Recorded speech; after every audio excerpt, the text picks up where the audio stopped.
Welcome back guys to our YouTube channel study hub. मेरा नाम है शिवम और हम आज से अपनी अकाउंटिंग जर्नी शुरू करने वाले हैं।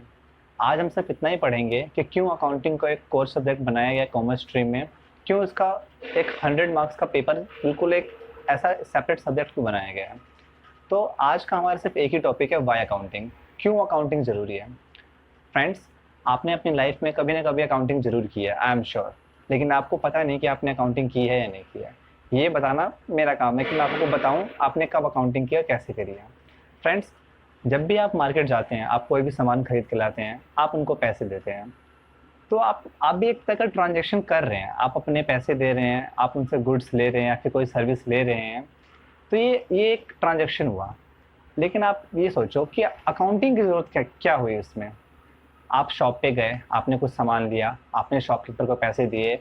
अगर शॉपकीपर के पास आपने एक्सेस पैसे दिए तो आपको कुछ पैसे रिफंड भी करते हैं। तो ये काम तो हम मैथ से कर रहे थे, लेकिन फिर हमें इस बीच में अकाउंट्स की ज़रूरत कहाँ आई। तो आप ऐसे समझिए, आप शॉप पे गए, आपने कुछ खरीदा। जैसे मैं शॉप पे गया, मैंने 2 मार्कर खरीदे, तो मैंने शॉपकीपर को 100 रुपीज़ दिए, उसने मुझे 50 रुपीज़ रिटर्न कर दिए। ये तो मैथ्स हो गया सीधा सीधा। भाई 50 रुपये का मार्कर है, मैंने उसको 100 रुपीज़ दिए और उसने मुझे 50 रुपीज़ रिटर्न कर दिया। लेकिन मैं अपने घर पे आया और मैंने क्या किया, मैंने एक जगह पे नोट कर दिया कि मैं ये मार्कर लेकर आया हूँ। मैंने ऐसे लिख दिया, मार्कर 1 और मार्कर 2, 25 और 25। मैंने नोटिंग कर दी। मैंने यहाँ पे क्या किया, इस प्रोसेस को समझो।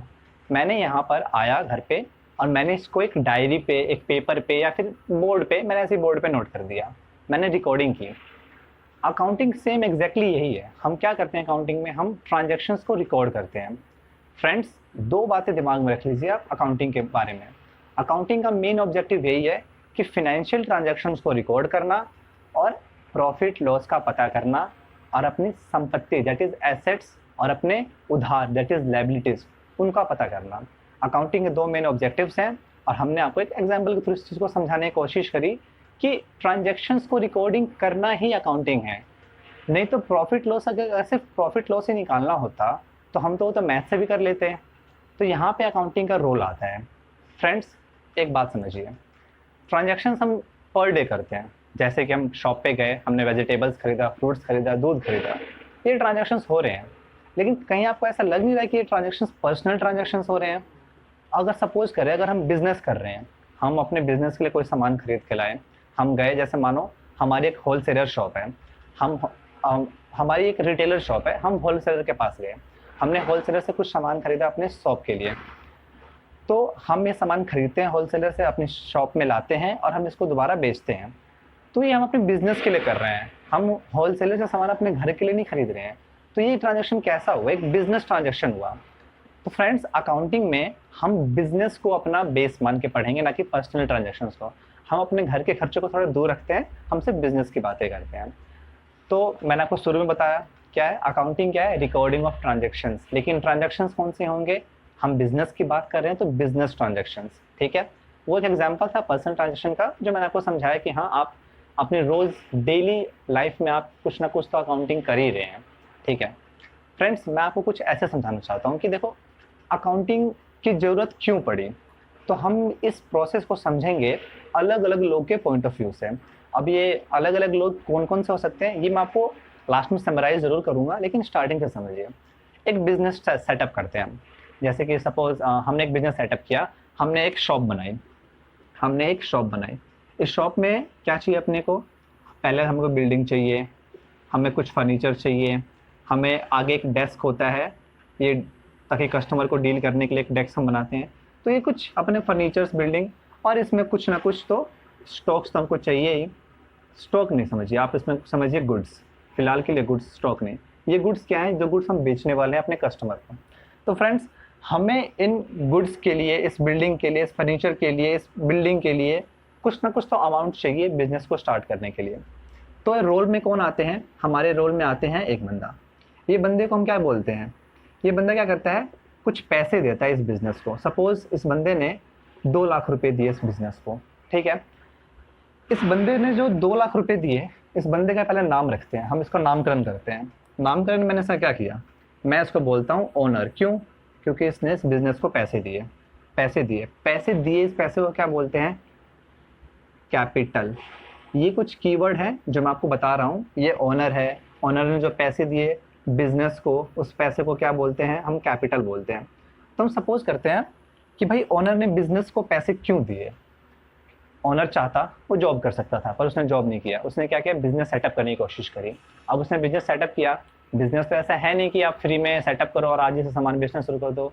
सामान कहाँ से लाओगे? सामान लाने के लिए या फिर एक लोकेशन जहाँ से आप अपना ट्रेडिंग करोगे, उसके लिए आपको बिल्डिंग चाहिए। और इन सब के लिए क्या चाहिए? अल्टीमेटली पैसा चाहिए। इस बिजनेसमैन ने कुछ पैसा दिया, किसको? अपने बिजनेस को, कैपिटल जिसको हमने बोला। तो ये क्या एक्सपेक्ट करता है इन पैसे देने पर?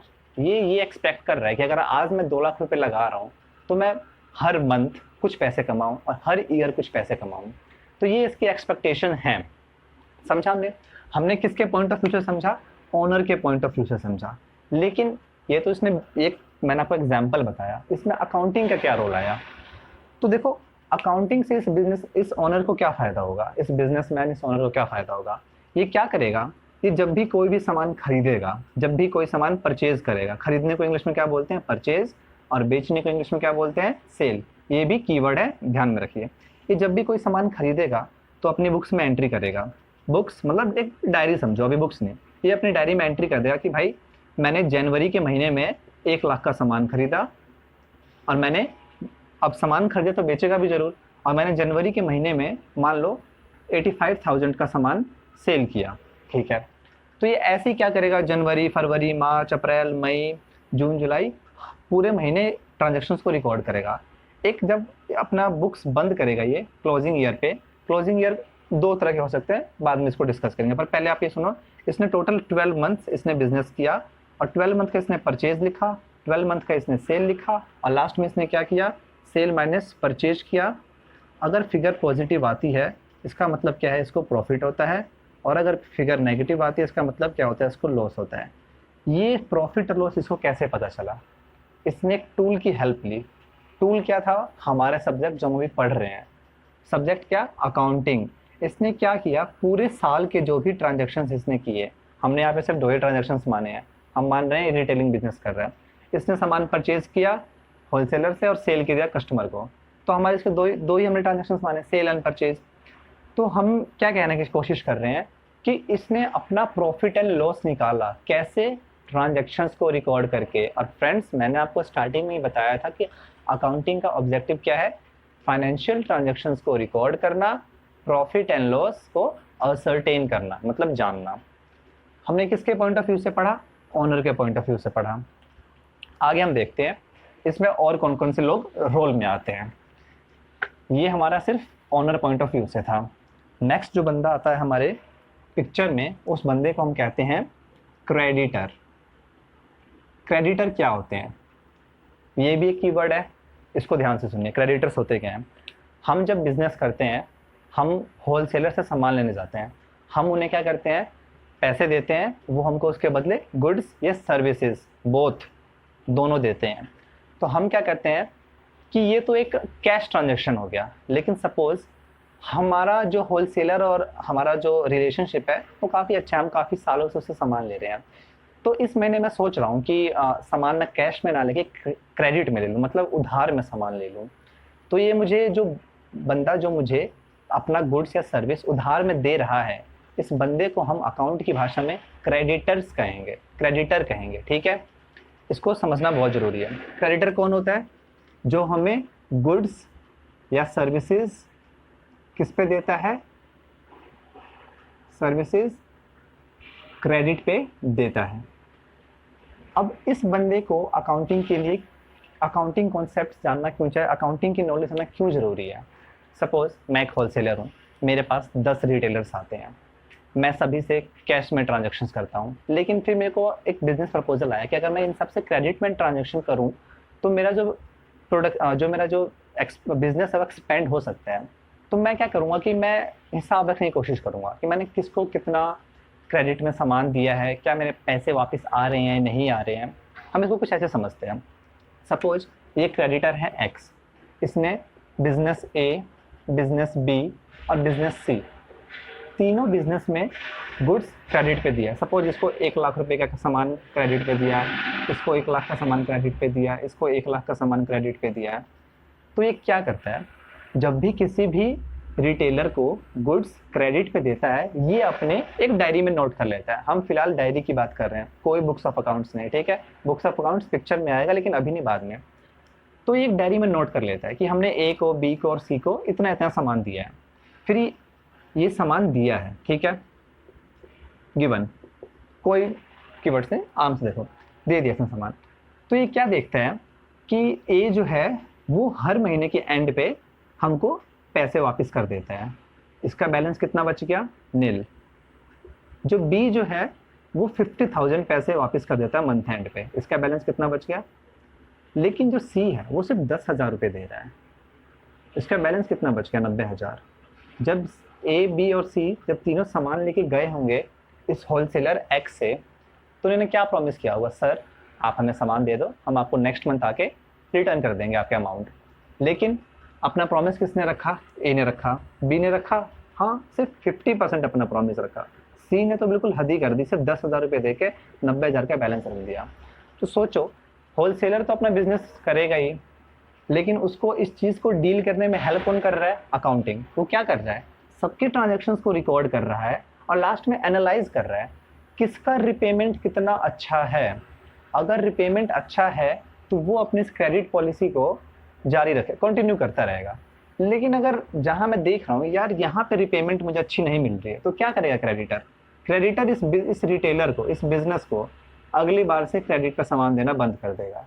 तो हमने देखा कि क्रेडिटर्स को अकाउंटिंग से कैसे हेल्प होती है भाई, वो अपने कस्टमर के ट्रांजेक्शन्स को क्या करता है, एनालाइज करता है और देखता है कि यार मेरे को फ़ायदा हो रहा है नहीं हो रहा है, क्या मेरे को टाइम पे पैसे मिल जा रहे हैं, क्या मेरा सामान बिक रहा है। ठीक है, हमने अभी क्या देखा, क्रेडिटर्स के पॉइंट ऑफ व्यू से क्या करता है क्रेडिटर क्या करता है, अपने जिसको उसने सामान क्रेडिट पर बेचा है उनकी रिपेमेंट देखता है कि क्या ये लोग मेरे पैसे जो मैंने इनको गुड्स या सर्विसेज दिया है, क्या उसको टाइम पे रिपे कर दे रहे हैं, नहीं कर दे रहे हैं। तो क्रेडिटर को कैसे हेल्प हुआ, उसका पैसा सिक्योर है या नहीं है। नेक्स्ट जो पीपल आ रहे हैं हमारे पिक्चर में, हम उसको लेते हैं क्या, गवर्नमेंट। नेक्स्ट है हमारे गवर्नमेंट को अकाउंटिंग की नॉलेज या फिर अकाउंटिंग क्यों ज़रूरी है। तो फ्रेंड्स, गवर्नमेंट बिजनेस में क्यों इंटरेस्टेड है, अगर बिजनेस होगी तो प्रोडक्शन होगा, प्रोडक्शन होगा तो सेल भी होगा। तो इस प्रोडक्शन और सेल के पॉइंट ऑफ टाइम पे गवर्नमेंट को टैक्स जाता है, तो गवर्नमेंट को टैक्स चाहिए। तो उससे कैसे पता, गवर्नमेंट को कैसे पता चलेगा कि जिसने टैक्स भरा है, जो एप्लीकेंट, जो टैक्स पेयर है, उसने सही टैक्स भरा है। वो क्या करेगा, जो भी टैक्स पेयर है उनकी बुक्स ऑफ अकाउंट्स को चेक करेगा।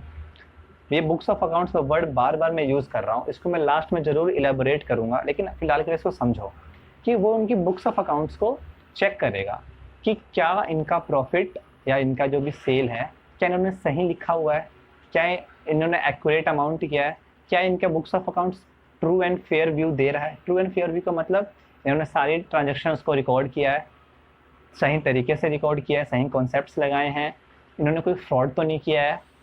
तो फ्रेंड्स, गवर्नमेंट का क्या रोल है, इनको टाइम से टैक्स चाहिए और एक्यूरेट अमाउंट पर टैक्स चाहिए। और ये इनको कैसे पता चलेगा, कंपनी के बुक्स ऑफ अकाउंट्स, कंपनी के बैलेंस शीट, कंपनी के फाइनेंशियल इन्फॉर्मेशन को देखकर। तो यहाँ पर अकाउंटिंग का रोल आ गया। ओके, नेक्स्ट हमारे बनते हैं, नेक्स्ट जो हमारे पिक्चर में आते हैं वो है हमारे और बैंक। बैंक को बिजनेस के अकाउंट से क्या मतलब है। सपोज मैं एक बिजनेसमैन हूँ, मुझे मेरे बिजनेस के एक्सपेंड करने के लिए कुछ पैसों की ज़रूरत है। तो मैं ये पैसे कैसे ले सकता हूँ, मैं मार्केट में जाऊँगा, मैं जो मनी लेंडर्स हैं उनसे पैसे ले सकता हूँ, या फिर मैं जाके बैंक से पैसे ले सकता हूँ। मार्केट में मैं गया, मैंने सामान और गुड्स सर्विस ले लिया था, वो क्रेडिटर्स की बात आ गई है। लेकिन अगर सपोज मैं बैंक में गया, तो बैंक में जब मैं जाता हूँ तो या तो मुझे गारंटी के तौर पे कुछ रखना पड़ता है, सपोज मेरे पास वो भी नहीं है, लेकिन मेरे पास एक इस्टेब्लिश्ड बिजनेस है, एक रनिंग बिजनेस है। अगर मैं अपने बिजनेस के बुक्स ऑफ अकाउंट्स, अगर मैं बैंक के जो लोन डिपार्टमेंट उनको दिखाऊं कि सर ये मेरा बिजनेस है और मेरा बिजनेस कि सेल ये है, परचेज ये है, ये हम हमारा नेट प्रॉफिट आ रहा है हर ईयर में, सर इसके बेस पे आप मुझे लोन दे दो। तो बैंक भी तो क्रेडिबिलिटी, रिपेमेंट देख के लोन देता है कि हाँ अगर ये बंदा कैपेबल है लोन रिपे करने के लिए तभी हम इसको लोन ग्रांट करेंगे। तो बैंक को ये बात कैसे पता चलेगी कि हम कैपेबल हैं? वो हमारे बुक्स ऑफ अकाउंट्स को चेक करेगा। और ये बुक्स ऑफ अकाउंट्स हम कैसे प्रिपेयर करते हैं? अकाउंटिंग की मदद से। फ्रेंड्स, जो नेक्स्ट आ रहे हैं हमारे पिक्चर में, हम इन्हें कहते हैं इन्वेस्टर्स। अब इन्वेस्टर्स का क्या रोल है अकाउंटिंग में, या फिर इन्वेस्टर्स क्यों इंटरेस्टेड हैं बिजनेसमैन के बुक्स ऑफ अकाउंट्स में, ये जानते हैं। सपोज मैं एक इन्वेस्टर हूँ। इन्वेस्टर दो तरह के होते हैं। पहले ये देखो, इन्वेस्टर दो तरह के होते हैं।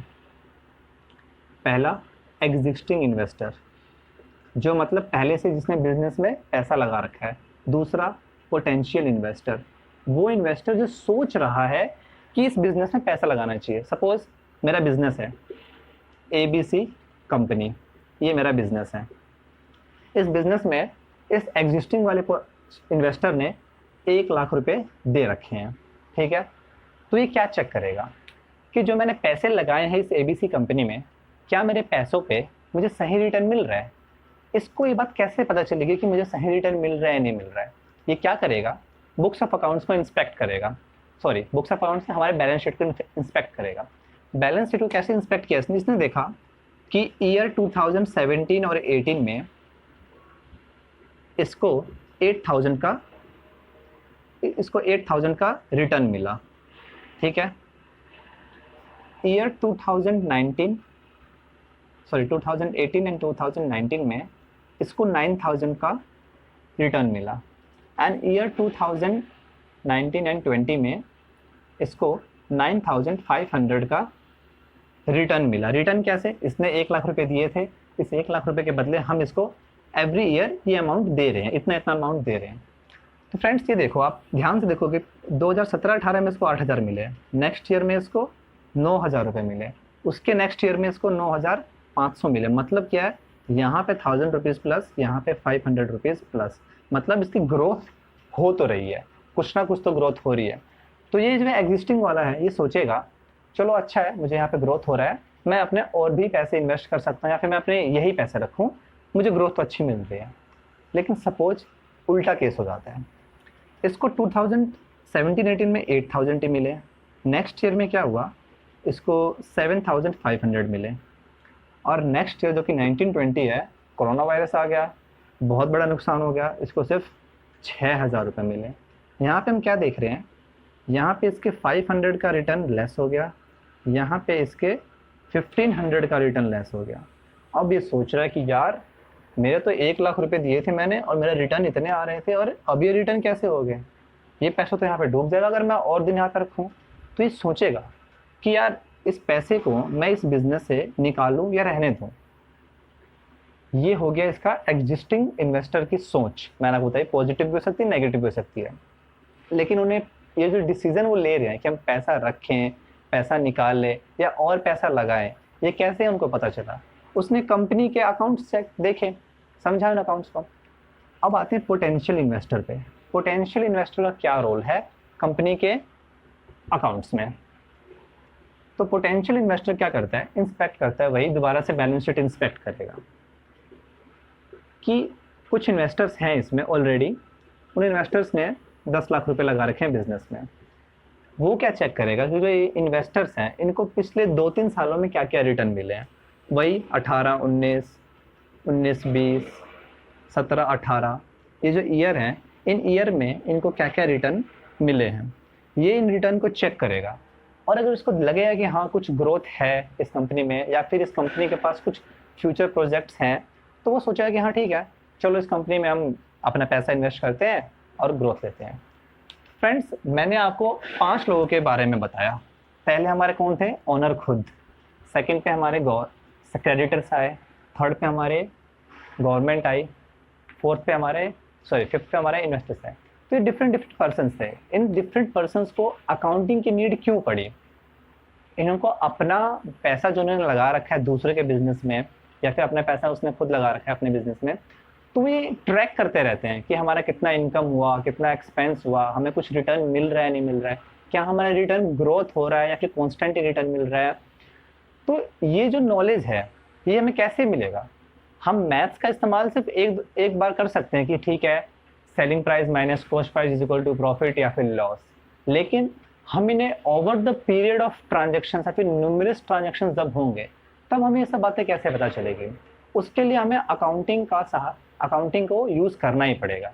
ठीक है, अकाउंटिंग पिक्चर में आएगी क्योंकि हमने आपको स्टार्टिंग में ही बताया था कि अकाउंटिंग का मेन ऑब्जेक्टिव क्या है? Recording of transactions and ascertaining of profit and loss, assets and liabilities। ठीक है, अब मैंने इस लेक्चर में काफ़ी कीवर्ड यूज़ किए।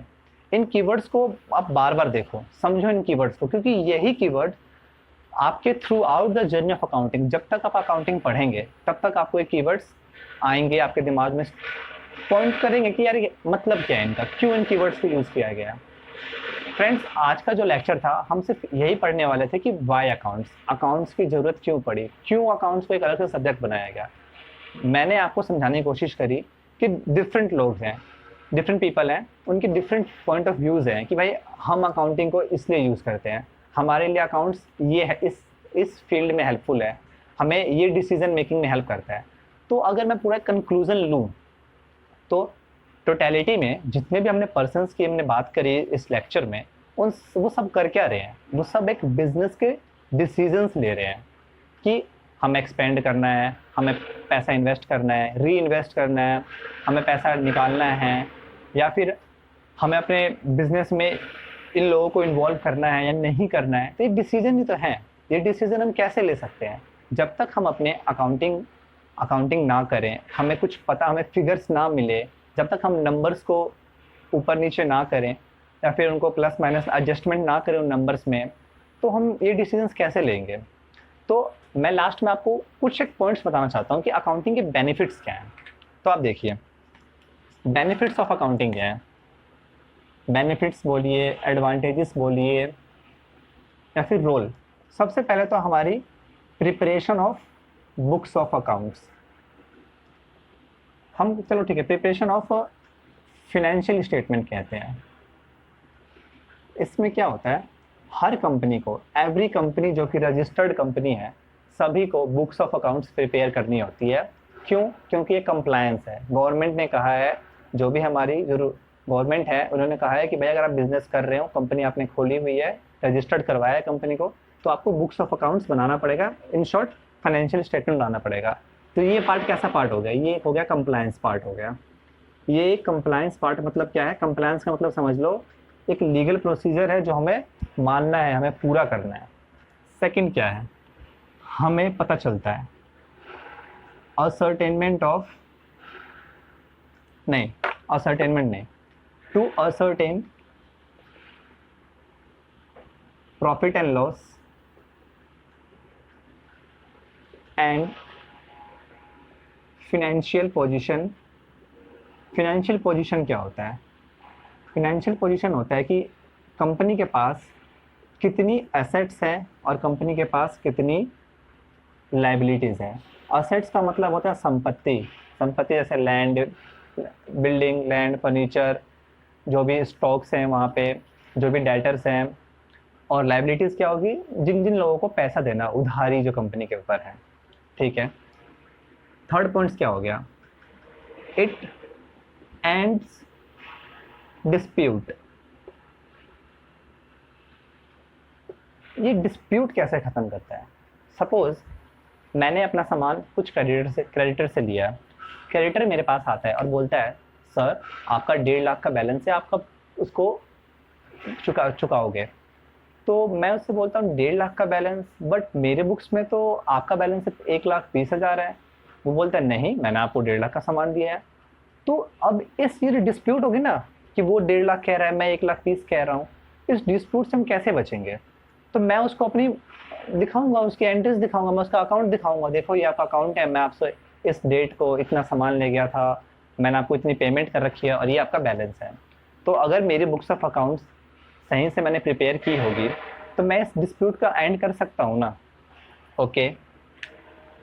Fourth is to avail the facility of नहीं, अभी नहीं, facilitate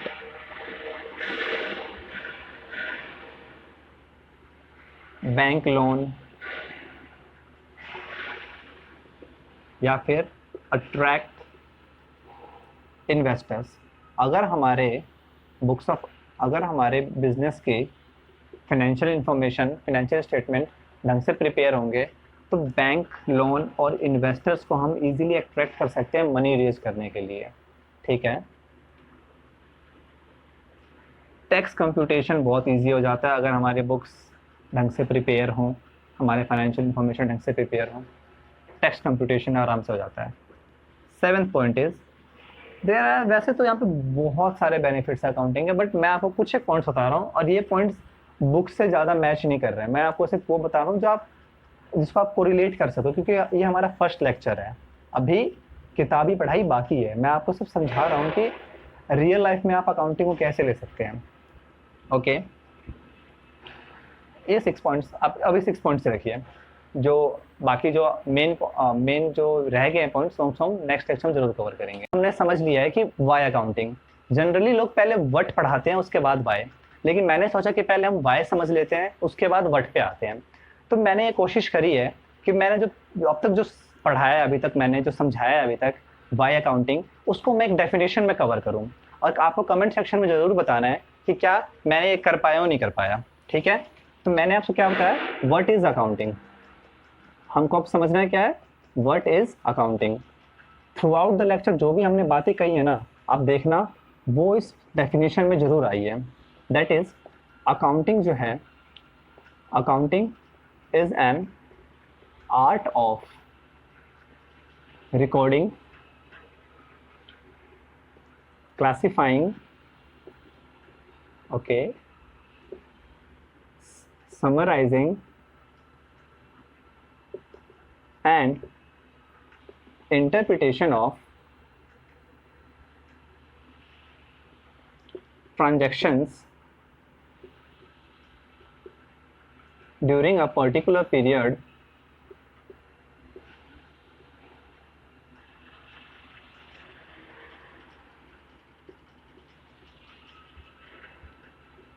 to its users। Friends, अब आप इस डेफिनेशन को ध्यान से पढ़ें एक बार और समझें कि अकाउंटिंग एक आर्ट है। आर्ट का मतलब क्या है कि डिफरेंट पर्सन इसको डिफरेंट जो अकाउंटिंग मेथड्स हैं वो डिफरेंट तरह से उसको रिकॉर्ड करेंगे, डिफरेंट मेथड अडॉप्ट करेंगे कि हम अपने ट्रांजैक्शंस को रिप्रेजेंट करें। तो ये एक आर्ट है। इस आर्ट के ऊपर मैं आपको जरूर एक शॉर्ट वीडियो 4-5 मिनट्स की दूंगा, बहुत इंपॉर्टेंट है टॉपिक। बट फर्दर तो ये क्या है, art of recording, classifying, summarising क्या ऑफ ट्रांजैक्शंस। हम क्या करते हैं, ट्रांजैक्शन को रिकॉर्ड करते हैं, उन्हें क्लासीफाई करते हैं, उनको समराइज भी करते हैं। किसको, साथ में हम क्या करते हैं, एक इंटरप्रेट वर्ड यूज किया। इंटरप्रेट का मतलब बताना। क्या बताना, जो भी इसका रिजल्ट आया इस टोटल रिकॉर्डिंग का, क्लासिफाइंग और समराइजिंग का, जो हमने टोटल जो ईयर में हमने जितने भी ट्रांजैक्शंस किए इनको हमने रिकॉर्ड किया है, इनसे हमने क्या एक समरी निकाली, इस समरी को हम इंटरप्रेट करते हैं। किसको, यूजर्स को। ये यूजर्स कौन है, अब आपको देखिए यूजर्स कौन है, वही जो मैंने आपको स्टार्टिंग में बताया था। ऑनर एक यूजर है, उसको पता तो चलेगा कि जो कैपिटल उसने दिया है उससे उसको क्या रिटर्न मिल रहा है।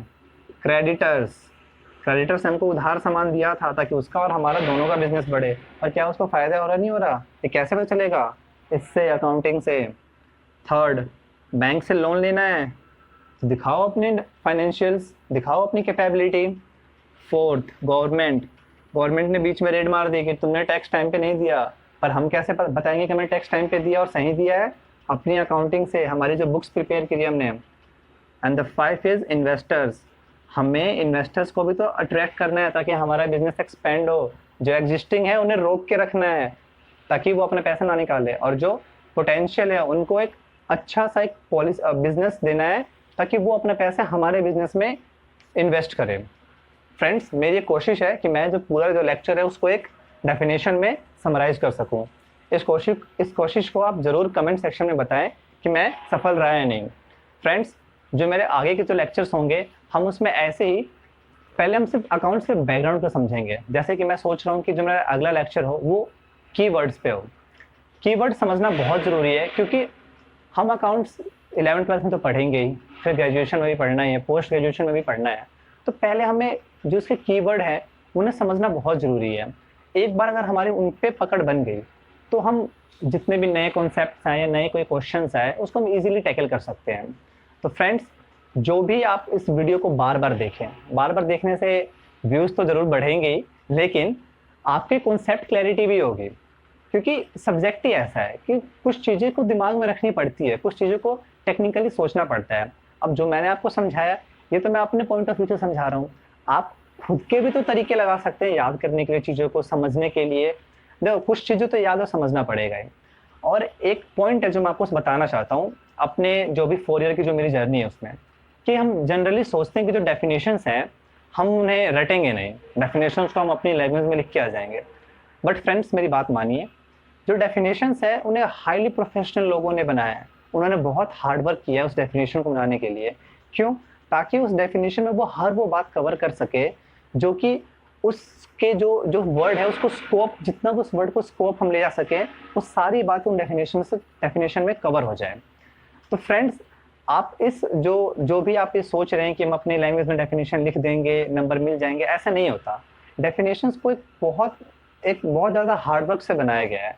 आप किसी की हार्ड वर्क को ऐसे वेस्ट मत कीजिए और उन डेफिनेशंस को समझिए, बहुत ईजी होंगे और वो बाद में वही डेफिनेशंस आपको हर एक कॉन्सेप्ट को समझने में हेल्प करेंगे।